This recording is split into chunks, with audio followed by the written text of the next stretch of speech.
አሰላሙ አለይኩም ወራህመቱላሂ ወበረካቱ። ሰላም ጤና ይስጥልኝ። ውድና የተከበራችሁ የቻናሌ ቤተሰቦች እንዲሁም ለመጀመሪያ ጊዜ ወደዚህ ቻናል የመጣችሁ እንኳን ደህና መጣችሁ እያልኩኝ ዛሬ ደግሞ ቆንጆ የሆነ የእርጥብ አሰራር ነው ይዤላችሁ የመጣሁት። ያው ክረምትና እርጥብ ተያያዥነት ያለው ይመስላል። በየአካባቢያችን ክረምት ላይ ብዙ እርጥብ በአካባቢያችን ላይ ሲሰራ እርጥብ ቤቶች እንደ አዲስ ሲከፈቱ እናያለን። እኔም እንግዲህ ይህን የመሰለ የእርጥብ አሰራር ይዤላችሁ መጥቻለሁኝ። ቪዲዮውን በላይክ ጀምሩት። ላይክ ማድረጋችሁ ቪዲዮ ለሌላ ሰው እንዲደርስ ይረዳል። ወደ ስራው ልግባ።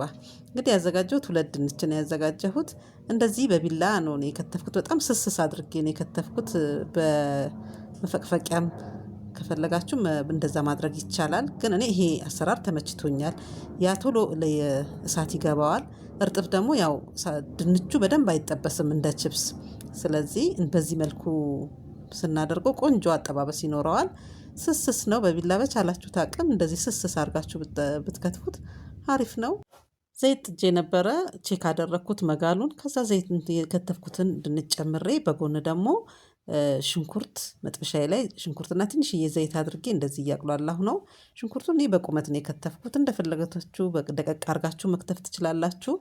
የተወሰነ ካቁላላሁት በኋላ ጠብስ ጠብስ ካርኩት በኋላ ነጭ ሽንኩርት ትንሽዬ ተጠቅሜያለሁኝ። እሱንም ትንሽ አቁላላዋለሁ እንደዚህ።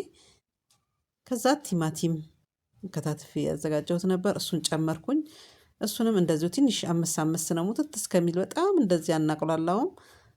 ከዛ ችፕሲንም በጎን እያየሁ ነው። እንደ አጠባበሱ ይሄን ያህል ደረጃ ሲደርስ በለጋው ነው የምናወጣው። በጣም ከሽ ከሽ ብሎ እንደ ችፕስ መጠበስ የለበትም። እንደዚህ በለጋው እናወጣዋለን። እንግዲህ በተመሳሳይ ይህንን አውጥቼ ሁሉንም ከጨረስኩ በኋላ ወደ ቁሌቱ ነው የሄድኩት። ቁሌቱ ላይ እኔ የምጠቀመው በርበሬም ሚጥሚጣም ነው የምጠቀመው። እንደ ፍላጎታችሁ በሚጥሚጣም ብቻ የሚሰራ ሰው አለ። እኔ ግን ሁለቱንም ሳደርግ ከለሩም ቆንጆ ይሆናል፣ ጣዕሙም ደግሞ ቴስቱ በጣም ቆንጆ ይሆናል። 1 ማንኪያ በርበሬ ጨምሬያለሁኝ። 1 የሾርባ ማንኪያ በርበሬ ጨምሬ አሁንም ትንሽ አቁላላዋለሁኝ። ከዛ ሚጥሚጣ ትንሽዬ አደርግበታለሁኝ የተወሰነ ያህል እንደ ፍላጎታችሁ። በደንብ ያቃጥል ካላችሁ ደግሞ ሞቅ አድርጋችሁ መጨመር ትችላላችሁ። እኔ የተወሰነ ጨምሬያለሁኝ። እሱንም ትንሽ እንደዚህ አምስት አድርጌ ካቁላላሁት በኋላ ቅመማ ቅመሞችን እጨምራለሁኝ። ኮረሪማ ካለ ኮረሪማ ብትጨምሩበት ቆንጆ ነው። እኔ ቆንጆ በርበሬ ጨምሬያለሁኝ። ትንሽዬ የጥብስ ቅጠል የተፈጨ ደርቆ የተፈጨ እሱን ጨምሬያለሁኝ፣ አዝሜሮን ማለት ነው። ከዛ ጨው ጨምሬያለሁኝ ትንሽ። ይህን ያህል ሲደርስ እንግዲህ ይበቃዋል። ቁሌቱም እየደረሰ ነው። ያወጣሁትን ችፕስ ጨምሬበታለሁኝ። ይህን ትንሽ ብዙም አናበስለውም፣ አንድ ላይ ጣዕሙን እንዲወስድ ያህል ብቻ ትንሽ አብረን እናቁላለዋለን። ከዛ ቃሪያ ጨምሬያለሁኝ ጎረድ ጎረድ አድርጌ። ይበቃዋል። ይሄን እናወርድና ሳንዱቹን ደግሞ እንሰራለን። አሁንም በድጋሚ እስከ መጨረሻው እንድትከታተሉ ቪዲዮውን እየጋበዝኳችሁ ላይክ ማድረጋችሁን አትርሱ። ላይክ ማድረጋችሁ ለእኛም ትልቅ ብርታት ነው። ቪዲዮም ደግሞ ለብዙ ሰው እንዲደርስ ይረዳል። አሁን ደግሞ እንደምትመለከቱት ጎድጎድ ባለ ዕቃ ላይ አቮካዶ አደርጋለሁኝ። በተለያየ አይነት ከዚህ በፊትም እኔ ራሱ ሰርቻለሁኝ። ማዮኔዝ ከቸም ምናምን ተጠቅመንም መስራት እንችላለን። ይሄ ግን በጣም ቆንጆ ቴስት ነው ያለው። አቮካዶም ደግሞ በአሁኑ ሰዓት እንደ ልብ በየአካባቢያችን ስላለ እንደዚህ በተለያየ ነገሮች ብንጠቀመው በጣም ቆንጆ ነው። እንግዲህ 1 አቮካዶ አደረኩኝ። ከዛ በኋላ ትንሽዬ ነጭ ሽንኩርት ጨምራለሁኝ። በመቀጠል ቃሪያ ነው። ቃሪያ በደንብ ክትፍ አድርጌ ጨመርኩት። ቃሪያ ነው በርከት አድርጌ።